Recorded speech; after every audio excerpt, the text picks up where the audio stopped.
All right, so we're gonna walk through how to convert your spa here to a store display. We're gonna be wiring in a 120-volt cord along with unplugging the components. First thing you wanna do is take off the panel where the control pack is located, generally the middle one here. I've already taken it off with these, by taking off these strips, okay?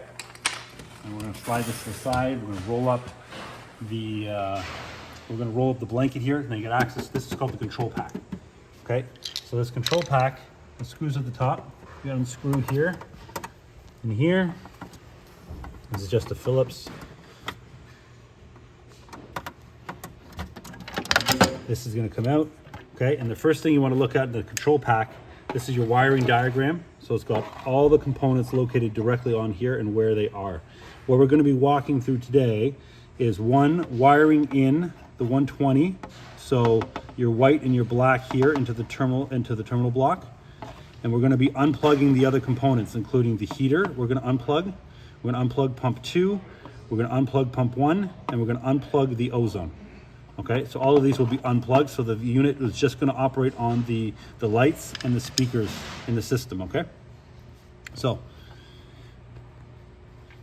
I'll put this aside, and we'll start first by unplugging. So you want to find where they are. So you see this is the heater. This is right here at the heater connection, which is this big black port here. A lot of these are pinch and unplug. So you're going to unplug it by pinching it from the top, pulling it out. So now this heater has been disconnected.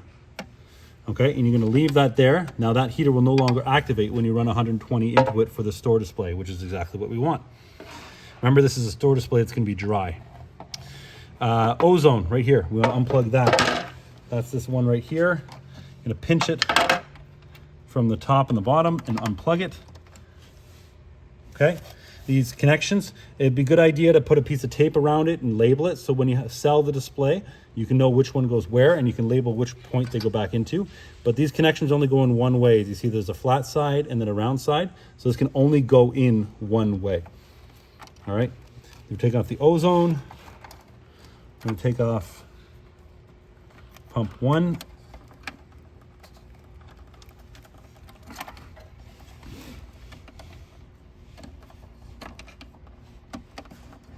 Plugging it here. Okay, we took out pump 1, and we're going to take off pump 2 here on the side so that nothing is actually going to, there you go, going to operate. So you have the pumps unplugged, you have the ozone and the wave zone system unplugged, and you have the heater unplugged, okay? These can just sit here because there's no other power going to them, and that's not going to operate anything inside the tub. You still have your lights, and you still have your AV plugged in, which is exactly what we want. The next step here is to get a cord. Any basic extension cord will work. I just have this old GFI one.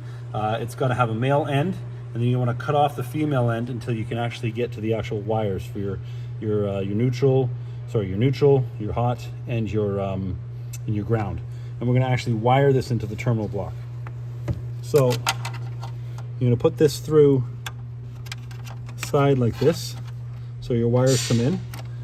You're going to line up your white with your neutral. You're going to put it in. Don't put it in too far. You want to put it in so it's actually going to make contact when you screw down this terminal. And you're going to test it once you screw it in. Put it in nice and tight.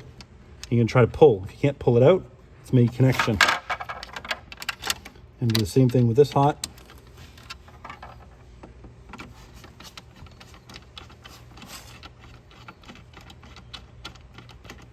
Again, this is a Phillips. Put it nice and tight.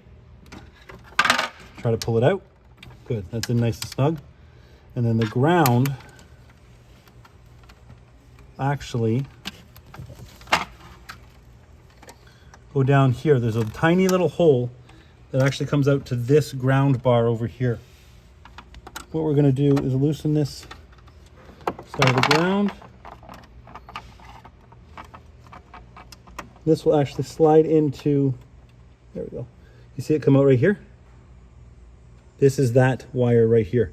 It's a little hole that slides in, and then we're going to tighten it down here on the ground bar.